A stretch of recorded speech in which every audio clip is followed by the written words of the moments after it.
धर्म जगाला प्रेमळ पावे रातो एकची धर्म जगाला प्रेमळ पावे। नमस्कार। गोविंद पानसरे लिखित शिवाजी कोण होता या पुस्तकाचा हा पुढचा व्हिडिओ। शिवाजी आणि धर्म। शिवाजी महाराजांचा एकूण धर्माविषयी दृष्टिकोन काय होता, व्यवहार कसा होता, हिंदू धर्मासंबंधी आणि मुस्लिम धर्मासंबंधी शिवाजी कसा वागला, हे ऐतिहासिकदृष्ट्या महत्त्वाचे प्रश्न आहेत। सांप्रत काळाच्या दृष्टीने सुद्धा हे प्रश्न महत्त्वाचे आहेत। शिवाजी हिंदू होता, शिवाय तो महाराष्ट्रात जन्माला आला व त्याची कर्मभूमीही महाराष्ट्रच होती। यामुळे हिंदूंना शिवाजी संबंधी अभिमान वाटतो, साहजिकच आहे। त्यातल्या त्यात महाराष्ट्रीयन हिंदूंना जरा जास्तच अभिमान वाटतो, तेही स्वाभाविकच आहे, त्यात गैर असे काही नाही। स्वतःचे हे थोरपण, स्वतःच्या धर्माचे मोठेपण, स्वतःच्या प्रदेशाचे मोठेपण हे स्वतःच्या प्रदेशातील आणि स्वतःच्या धर्मातील नामवंत, कीर्तिवंत, गुणी व थोर इतिहास पुरुषांच्या प्रकाशात बघणे व मांडणे हा मानवी स्वभाव आहे। त्या प्रदेशातील, त्या धर्मातील अशा थोर व्यक्तींची संख्या जितकी कमी असेल तितक्या जास्त प्रमाणात हा अभिमान दुणावतो। तथापि स्वधर्मातील थोर पुरुष म्हणून त्या पुरुषाची जी प्रतिमा आपण निर्माण करतो ती अनेकदा अनवधानाने भडक रंगविली जाते, अनेकदा स्वतःला सांप्रतकाळी सोयीचे म्हणून मुद्दाम एकांगी रीतीने रंगविली जाते आणि असे करीत राहण्याच्या क्रमात विकृती तयार होते व मूळ खरी प्रतिमा वाकडी तिकडी तयार होते। शिवाजी महाराजांचे कार्य, त्यांचा कारभार, त्यांचा काळ, त्यांनी केलेल्या सुधारणा आणि विशेषतः त्यांचा धर्मासंबंधीचा दृष्टिकोन या बाबतीतली त्यांची जनमानसातली प्रतिमा यथायोग्य व ऐतिहासिकदृष्ट्या बरोबर तयार न व्हायला अनेक कारणे आहेत। महाराष्ट्रातल्या निरक्षर अडाणी माणसाला सुद्धा शिवाजी माहिती आहे, त्याच्या कथा माहीत आहेत, ठिकाणे, नावे, प्रसंग, संबंध इत्यादी अनेक बाबी माहिती आहेत। ही माहिती या खेडोपाडीच्या निरक्षरापर्यंत कशी पोहोचली? शिवाजी, शिवकाल, शिवचरित्रातील चमत्कृतीपूर्ण प्रसंग, उदात्त प्रसंग, नाट्यमय प्रसंग इत्यादीवर महाराष्ट्रात अनेक पोवाडे रचले गेले। शिवाजी महाराजांच्या काळात व तिथून आज अखेर महाराष्ट्रात असा एक तरी शाहीर होऊन गेला की त्याने शिवाजीवर एकही पोवाडा वा लावणी वा गाणे रचले नाही। याचे स्पष्ट उत्तर नाही असेच आहे। सर्वांनी ते केले आणि ते साहजिकच होते। जी कथा पोवाड्यांची तीच कथा लोकगीतांची व लोककथांची, तीच स्थिती कीर्तनांची, तीच अवस्था आख्यानांची व व्याख्यानांची, तीच स्थिती तमाशांची, नाटकांची व सिनेमांची। निरक्षर अडाणी लोकांपर्यंत याच माध्यमातून इतिहास पोहोचतो। जाणून बुजून खोडसाळपणे घुसडलेल्या विकृती सोडल्या आणि अनवधानाने झालेला एकांगीपणा सोडला तरी या प्रचार व प्रसार माध्यमांच्या सुद्धा काही मर्यादा आहेत। करमणूक करून घेण्याच्या मुख्य इराद्याने जमलेल्या जनसमुदायास शेवटपर्यंत पोवाडा वा नाटक ऐकायला व बघायला भाग पाडायचेच असेल तर चमत्कृती खेरीज कसे चालेल? अतिशयोक्ती केली नाही, अलंकारिकता आणली नाही आणि नुसते अंकगणित छाप सैन्यांचे आकडे आणि सनावळ्यात सांगितल्या आणि तार्किक पद्धतीने विश्लेषण केले तर या कार्यक्रमांचा दुसरा प्रयोग तरी होईल का? शिवाय ऐकणाऱ्याच्या जाणीवेची पातळी लक्षात ठेवूनच पोवाडा इत्यादी लिहावे लागते। पुन्हा लिहिणाऱ्याच्या स्वतःच्या जाणीवेच्या मर्यादा असतात। तेव्हा या माध्यमांच्या मर्यादा आज शिवाजीची प्रतिमा आहे तशी करायला कारणीभूत आहेत, हे खरे। अर्थात त्याला आपमतलबीपणा, वर्तमानातील प्रासंगिक स्वार्थ, इतिहासाकडे पाहण्याची चुकीची पद्धत, संशोधक वृत्तीचा अभाव किंवा किमान पक्षी अपुरेपणा इत्यादी दुसरीही कारणे आहेत। असो, शिवाजी व मुसलमान। शिवाजी हा मुसलमानांच्या विरुद्ध होता। त्याचे जीवितकार्य मुसलमान धर्माचे प्रतिकार करणे हे होते। तो हिंदू धर्मरक्षक होता, हिंदू पदपादशाह होता, गोब्राह्मण प्रतिपालक होता। अशी प्रतिमा बऱ्याच विस्तृत प्रमाणात जनमानसात आहे। शिवाजी न होता तो सुनता होती सबकी हे भूषण कवीचे कवन हा दृष्टिकोन व्यक्त करते। शिवाजीचे युद्ध हे धर्मयुद्ध होते. धर्म ही शिवाजीच्या कार्याची प्रेरणा होती. शिवाजी धर्मासाठी लढला. तो धर्मासाठी लढला म्हणूनच यशस्वी झाला. खरे म्हणजे तो परमेश्वराचाच अवतार होता. तो विष्णूचा किंवा शिवाचा अवतार होता. परमेश्वराने हा अवतार धारण केला. तो धर्मरक्षणाकरताच केला होता. भवानी मातेने शिवाजीला जी तलवार दिली ती धर्मरक्षणाकरताच दिली. शिवकार्याचा आधार धर्म नसता तर शिवाजी यशस्वी होऊ शकला नसता, इत्यादी इत्यादी. असे अनेक समज जनमानसात खूपच विस्तृत प्रमाणात आहेत. ऐतिहासिक सत्याच्या आधारावर ही सर्व प्रमेये नीट तपासून घ्यायला हवीत. आपण हिंदू आहोत म्हणून किंवा ही प्रमेये खरी असणे आपणास सांप्रतकाळी सोयीचे होईल म्हणून ती तशीच आंधळ्या श्रद्धेने स्वीकारणे योग्य होणार नाही.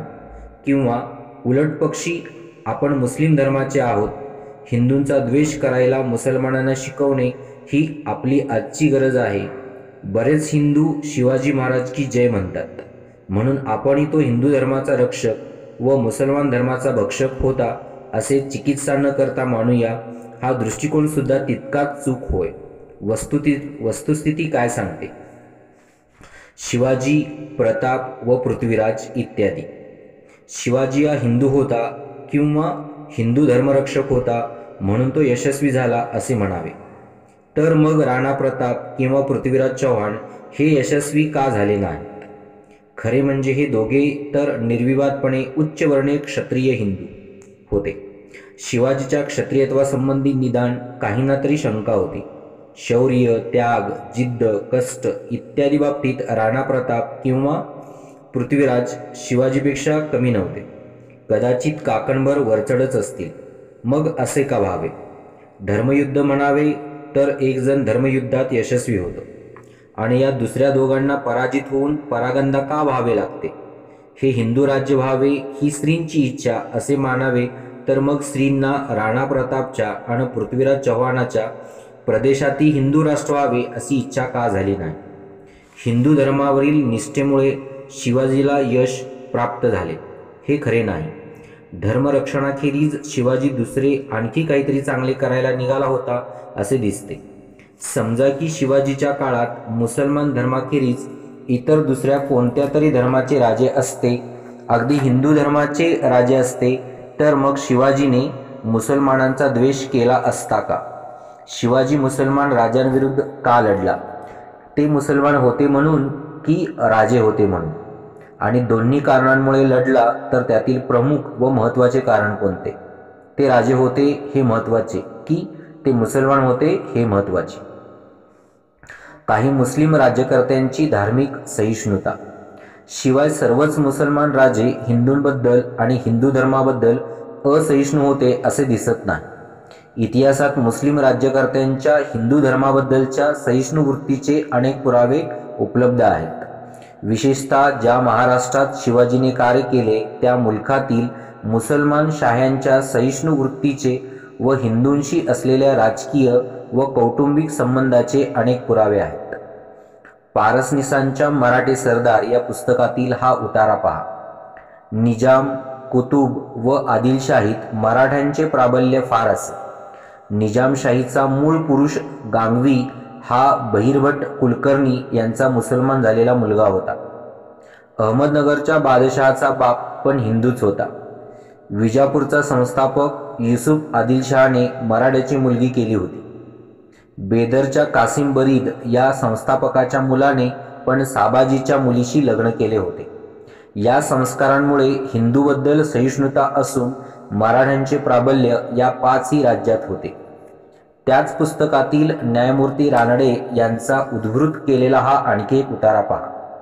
दक्षिणेतील मुसलमानांचे उत्तरेकडील कडव्या धर्माभिमानी मुसलमान जातीपासून दूरीकरण, बहामनी राज्यात हिंदूविषयी चांगले मत व त्यांचे प्राबल्य, वसुली व खजिना या खात्यात ब्राह्मण व प्रभू यांचा प्रवेश, त्यांच्यामुळे सरकारी दप्तरात मराठी भाषेचा शिरकाव, शक्तीचे समतोलन होऊन मराठी शिलेदारास बढत्या, बादशहाचे हिंदू मुलींशी शरीरसंबंध झाल्यामुळे हिंदूंची दरबारावर पडलेली छाप, बाटलेल्या हिंदूंचे स्वजातीयांवरील उत्कट प्रेम, या सर्व कारणांमुळे दक्षिणेतील बादशहांच्या ठिकाणी हिंदूबद्दल सहिष्णुभाव उत्पन्न होऊन हिंदूंना उत्तेजन, सवलती व अधिकार मिळाले होते. बहामनी राज्याचा संस्थापक हसन गंगू बहामनी याच्या नावाचे स्पष्टीकरण सुद्धा काय सांगते. हसन जाफर या नावाचा एक मुसलमान मनुष्य गंगू नावाच्या कुणा ब्राह्मणाकडे पूर्वायुष्यात नोकरी करत होता.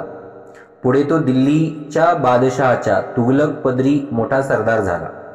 तो बादशहाचा महाराष्ट्रातील सुभेदार होता. त्याने बादशहाविरुद्ध बंड केले व महाराष्ट्रात स्वतःचे राज्य स्थापन केले. पूर्वीच्या धन्याची आठवण व कृतज्ञता म्हणून तो स्वतःचे नाव अर्धे मुसलमान व अर्धे हिंदू असे हसन गंगू लावू लागला. स्वतःच्या राज्यास बहामनी म्हणजे ब्राह्मणाशी संबंधित असे तो म्हणू लागला. हिंदू मुस्लिम संबंध सतत शत्रुत्वाचे व टोकाच्या शत्रुत्वाचे असते तर असे घडले नसते. जोवर त्यांच्या राज्याला हिंदूंकडून धोका निर्माण होत नाही, जोवर हिंदू सरदार त्यांच्या राज्याला मदतच करतात, तोवर मुस्लिम राज्यकर्ते हिंदू संबंधी सहिष्णू होते. राज्याला जर धोका निर्माण झाला तर मग मुस्लिम असो की हिंदू ते असहिष्णूच होत.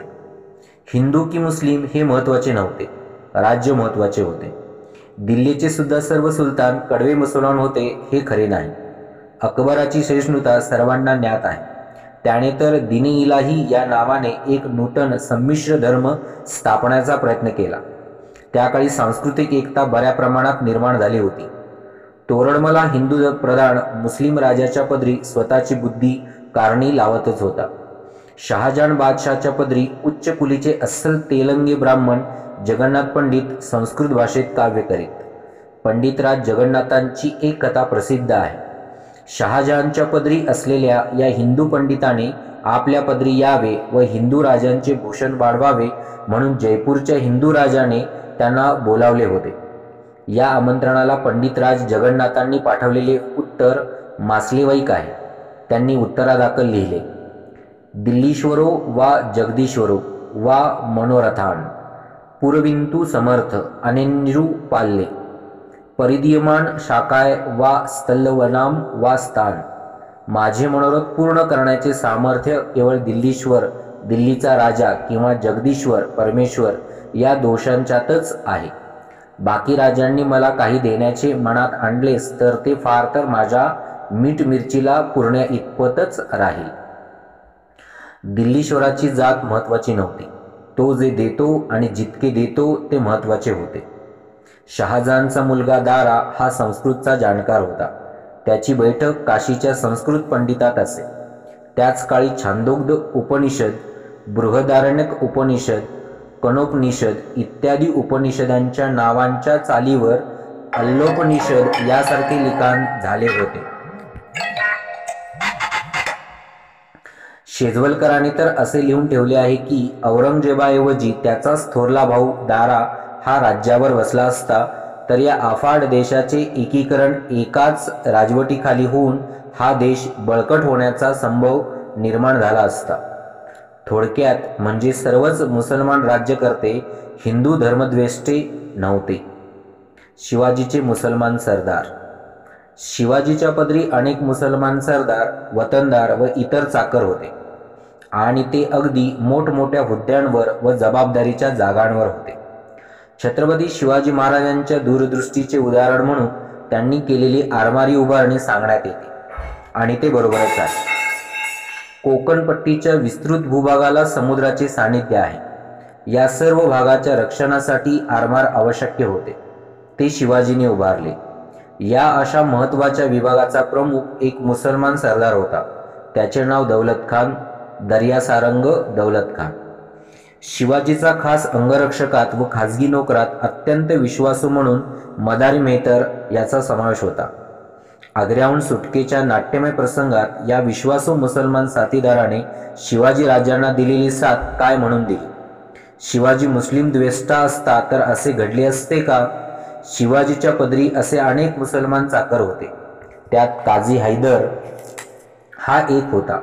सालेरीच्या लढाईनंतर औरंगजेबाच्या दक्षिणेतील अधिकाऱ्यांनी शिवाजीची सख्य जोडावे म्हणून एक हिंदू ब्राह्मण वकील पाठवला. तेव्हा शिवाजीने उलट काझी हैदर यास मोगलांकडे पाठवले. म्हणजे मुसलमानांचा वकील हिंदू आणि हिंदूंचा वकील मुसलमान. त्या काळातील समाजाची फाळणी हिंदू विरुद्ध मुसलमान अशी असती तर असे घडले नसते. सिद्दी हिलाल हा असाच आणखी एक मुसलमान सरदार शिवाजीच्या पदरी होता. 1660 मध्ये रुस्तुम जमा व फाझल खान यांचा शिवाजीने रायबागेजवळ पराभव केला. त्यावेळी सिद्दी हिलाल शिवाजीच्या बाजूने लढला. त्याप्रमाणेच 1660 मध्ये सिद्दी जोहरने पन्हाळगडास वेढा दिला होता आणि नेताजी पालकर याने त्यांच्या सैन्यावर छापा घालून वेढा उठवण्याचा प्रयत्न केला. त्यावेळी सुद्धा हिलाल व त्याचा पुत्र हे नेताजी बरोबर होते. या चकमकीत सिद्दी हिलालचा पुत्र वाहवाव जखमी व कैदी झाला होता. हिंदू शिवाजीच्या बाजूने मुसलमान सिद्दी हिलाल आपल्या पुत्रासह मुसलमानांच्या विरोधात लढला. त्या लढ्याचे स्वरूप निव्वळ हिंदू विरुद्ध मुसलमान असे असते तर असे घडले असते का? सभासद बकरीत शिवाजीच्या अशाच एका मुसलमान शिलेदाराचा उल्लेख आहे. त्याचे नाव शामा खान. राजवाड्यांच्या मराठ्यांच्या इतिहासाची साधने या ग्रंथांच्या खंड 17 मध्ये नूरखान बेग याचा शिवाजीचा सरनोबत म्हणून उल्लेख आहे. हे सरदार एकटे नव्हते हे स्पष्टच आहे. त्यांच्या हाताखालील मुस्लिम शिपायांसह ते शिवाजीच्या चाकरीत होते. पण या सर्वाहून एक महत्त्वाचा अस्सल पुरावा आहे. त्यावरून मुस्लिम धर्मीय शिपायांबद्दलची शिवाजी महाराजांचे धोरणच स्पष्ट होते. रियासतकार सरदेसाई यांच्या शककर्ता शिवाजी या पुस्तकातील हा उतारा पहा. सन 1648च्या सुमारास विजापूरच्या लष्करातले 500-700 पठाण शिवाजीकडे नोकरीस आले. तेव्हा गोमाजी नाईक पानसंबळ याने त्याला सल्ला दिला. तो फार चांगला म्हणून शिवाजींनी मान्य केला व पुढे तेच धोरण ठेवले. नाईक म्हणाला, तुमचा लौकिक ऐकून हे लोक आले आहेत, त्यास विनमुख जाऊ देणे योग्य नाही. हिंदूंचाच संग्रह करू, इतरांची दरकार ठेवणार नाही. अशी कल्पना धरली तर राज्य प्राप्त होणार नाही. ज्यास राज्य करणे त्याने 18 जाती 4 वर्ण यास आपापले धर्माप्रमाणे चालवून त्यांचा संग्रह करून ठेवावे. 1648 साली अजून शिवाजीचे संपूर्ण राज्य स्थापन व्हावयाचे होते. राज्य स्थापन करण्यासाठी काय धोरण होते हे वरील स्पष्ट आधारावरून व्यक्त होते. ग्रँड डफने सुद्धा त्याच्या शिवाजीवरील चरित्र ग्रंथात गोमाजी नायकाच्या सल्ल्याचा उल्लेख करून म्हटले आहे की यानंतर शिवाजींनी आपल्या सैन्यात मुसलमानांना सुद्धा सामावून घेतले आणि त्याच्या राज्य स्थापनेत याचा फार मोठा उपयोग झाला. शिवाजीचे सरदार व शिवाजीचे सैन्य हे फक्त हिंदू धर्माचे नव्हते, त्यात मुस्लिम धर्मियांचा सुद्धा भरणा होता. हे यावरूनच स्पष्ट व्हावे. शिवाजी हा मुस्लिम धर्म नाहीसा करण्याचे कार्य करीत असता तर हे मुस्लिम शिवाजीच्या पदरी राहिले नसते. शिवाजी मुस्लिम राज्यकर्त्यांचे जुलमी राज्य नाहीसे करायला निघाला होता. रयतेची काळजी वाहणारे राज्य आणायला निघाला होता. म्हणून मुस्लिम सुद्धा त्याच्या या कार्यात सहभागी झाले होते. धर्माचा प्रश्न मुख्य नव्हता, राज्याचा प्रश्न मुख्य होता. धर्म मुख्य नव्हता, राज्य मुख्य होते. धर्मनिष्ठा मुख्य नव्हती, राज्यनिष्ठा व स्वामीनिष्ठा मुख्य होती. मुसलमान राज्यकर्त्यांच्या पदरी हिंदू सरदार. ज्याप्रमाणे शिवाजीच्या पदरी मुसलमान सरदार व सैन्य होते, त्याचप्रमाणे मुसलमान राजांच्या शहेनशहांच्या पदरी मराठे व हिंदू सरदार अगणित होते. त्यांची यादी तर खूपच मोठी आहे.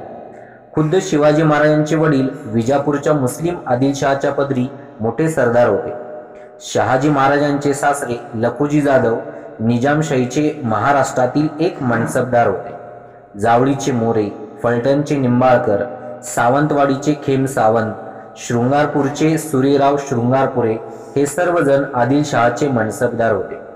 ज्याच्या सैन्य सामर्थ्यापुढे आणि डावपेचांपुढे शिवाजी महाराजांना हार पत्करावी लागली व नामुष्कीचा तह करून आग्र्यास जाऊन संभाजीसह कैद होऊन पडावे लागले, तो उत्तरेचा मातब्बर सरदार मिर्झाराजे जयसिंग तर अस्सल राजपूत हिंदू होता आणि मुस्लिम शहेनशाहच्या पदरी मानाची असेल पण चाकरीच करीत होता. मिर्झाराजे जयसिंह शिवाजीवर चाल करून आला तेव्हा त्याच्या सैन्यात अनेक हिंदू सरदार होते. जाट होते, मराठे होते, राजपूत होते. राजा रायसिंग सिसोदिया, सुजनसिंग बुंदेला, हरिभान गौर, उदयभान गौर, शेरसिंग राठोड, चतुर्भुज चौहान, मित्रसेन, इंद्रभान बुंदेला, बाजी चंद्रराव, गोविंदराव इत्यादी इत्यादी. कोंढाणा किल्ला हस्तगत करताना तानाजी मालुसरे वीरमरण पावला आणि कोंढाण्याचा सिंहगड झाला. त्या लढाईतील कोंढाण्याचा किल्लेदार उदयभानू हा एक हिंदू राजपूतच होता आणि तो मुसलमान राजाचा किल्लेदार होता. अकबराच्या पदरी 500हून अधिक मनसब असणारे जेवढे सरदार होते त्यात हिंदू सरदारांचे प्रमाण 22.5% होते. शहाजहानच्या राज्यात हे प्रमाण 22.4% होते. अगदी सर्व मुस्लिम राज्यकर्त्यात अगदी कडवा म्हणून तो समजला जातो. त्या औरंगजेबाच्या पदरी सुरुवातीला हिंदू मनसबदारांचे हे प्रमाण 21.6% होते. ते पुढे वाढले व 31.6% झाले. औरंगजेबानेच राजा जसवंत सिंग या हिंदू राजपुताला दक्षिणेचा सुभेदार नेमले होते. याच औरंगजेबाचा पहिला प्रधान रघुनाथ दास नावाचा हिंदू होता. तो स्वतः राजपूत असताना राजपुतांच्या विरुद्ध लढला. राणा प्रतापसिंगाच्या सैन्याचा एक सेनापती हकीम खान नूर हा मुस्लिम होता. पानिपतच्या लढाईत पेशव्यांच्या तोफखान्याचा प्रमुख इब्राहिम खान गारदी होता. जे हिंदू मुसलमान राजाच्या पदरी इमाने इतबारे चाकरी करीत होते आणि धन्याशी इमान राखून प्रसंगी हिंदू विरुद्ध सुद्धा लढत होते, त्यांना त्या काळी कुणी धर्मबुडवे किंवा धर्मद्वेष्टे किंवा मुस्लिम धार्जिणे म्हणत नव्हते. धर्मनिष्ठेपेक्षा स्वामीनिष्ठेला जास्त मान्यता होती. प्राचीन व मध्ययुगीन भारतात धर्मामुळे व धर्मासाठी लढाया होत नव्हत्या. लढायांचे मुख्य कारण राज्य मिळविणे, राज्य बळकावणे वा टिकविणे हे होते. हे करायला उपयोगी ठरेल तेवढ्यापुरता धर्माचा वापर केला जाई हे खरे, परंतु ती मुख्य बाब नव्हती. अशी कितीतरी उदाहरणे सांगता येतील.